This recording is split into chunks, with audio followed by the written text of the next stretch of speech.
بسم اللہ الرحمن الرحیم۔ السلام علیکم ورحمۃ اللہ وبرکاتہ۔ دوستو، آج کا جو وظیفہ ہے یہ بہت زبردست ہے۔ یہ ہر قسم حاجات کو پورا کرنے کے لیے، خاص کر مالی پریشانی کو دور کرنے کے لیے، کاروباری پریشانی کو دور کرنے کے لیے یہ وظیفہ بہت زبردست ہے۔ روزی کی فراخی کے لیے یہ وظیفہ بہت زبردست ہے۔ اللہ جل شانہ اس وظیفے کے برکت سے خوب روزی عطا فرمائیں گے، وہاں سے عطا فرمائیں گے جہاں انسان کا وہم اور گمان بھی نہ ہو۔ خاص کر اگر رمضان مبارک میں اور اس رمضان مبارک کے آخری ایام میں اگر اس وظیفے کو کیا جائے تو اس کے اور بھی برکات ہوں گے۔ آخری ایام بہت قیمتی ہے، اس میں انسان کی بخشش ہوتی ہے۔ حضور صلی اللہ علیہ وسلم نے فرمایا کہ انسان کو اللہ جل شانہ جہنم سے آزاد فرما دیتے ہیں۔ اور اس طرح نبی علیہ الصلوۃ والسلام کا ارشاد ہے، شب قدر ہے اس میں، اور شب قدر میں جبریل علیہ الصلوۃ والسلام ملائکہ کے ایک جماعت کے ساتھ آتے ہیں، اور اس شخص کے لیے جو کڑے یا بیٹھے اللہ جل شانہ کا ذکر کر رہا ہے یا عبادت میں مشغول ہے، دعائے رحمت کرتے ہیں۔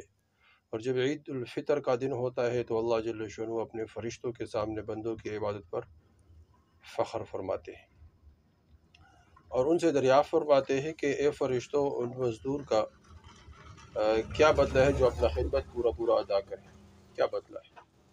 تو وہ عرض کرتے ہیں کہ اے ہمارے رب، اس کا بدلہ یہ ہے کہ اس کو اجرت پوری دی جائے۔ تو اللہ جل شانہ ارشاد فرماتے ہیں کہ فرشتوں، میرے غلاموں نے، میرے باندیوں نے میرا فریضہ پورا ادا کیا، پھر دعا کے ساتھ چلاتے ہوئے عیدگاہ کی طرف نکلے۔ میری عزت کی قسم، میری جلال کی قسم، اللہ جل شانہ فرماتے ہیں میری بخشش کی قسم، میرے مرتبے کی قسم، بلندی مرتبہ کی قسم، کہ میں ان کی دعاؤں کو ضرور قبول فرما دیتا ہوں۔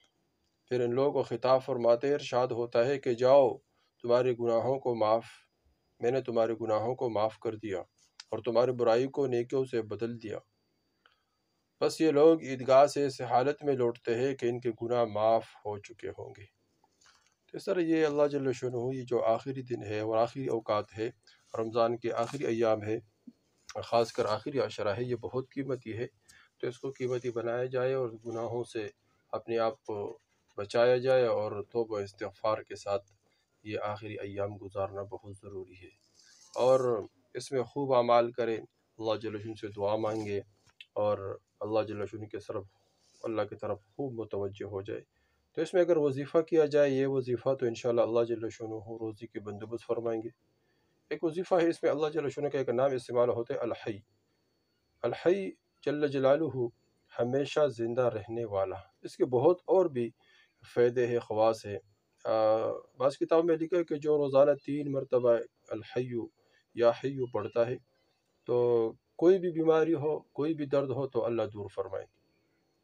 سر فرمایا اگر اس کو چینی کے برتن پر مشک اور گلاب سے لکھ کر اور شیرینی میں ملا کر یا میٹھے پانی میں ملا کر مریض کو پلائے تو مریض کو اللہ جل شانہ صحت عطا فرمائے۔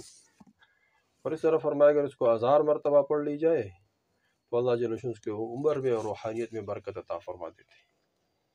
اور اگر اس اسم مبارک کو 120 دفعہ کاغذ پر لکھ کر دروازے پر لٹکائے تو یہ جو تعویذ ہے یہ ہر گھر میں ہونا چاہیے، بہت آسان ہے۔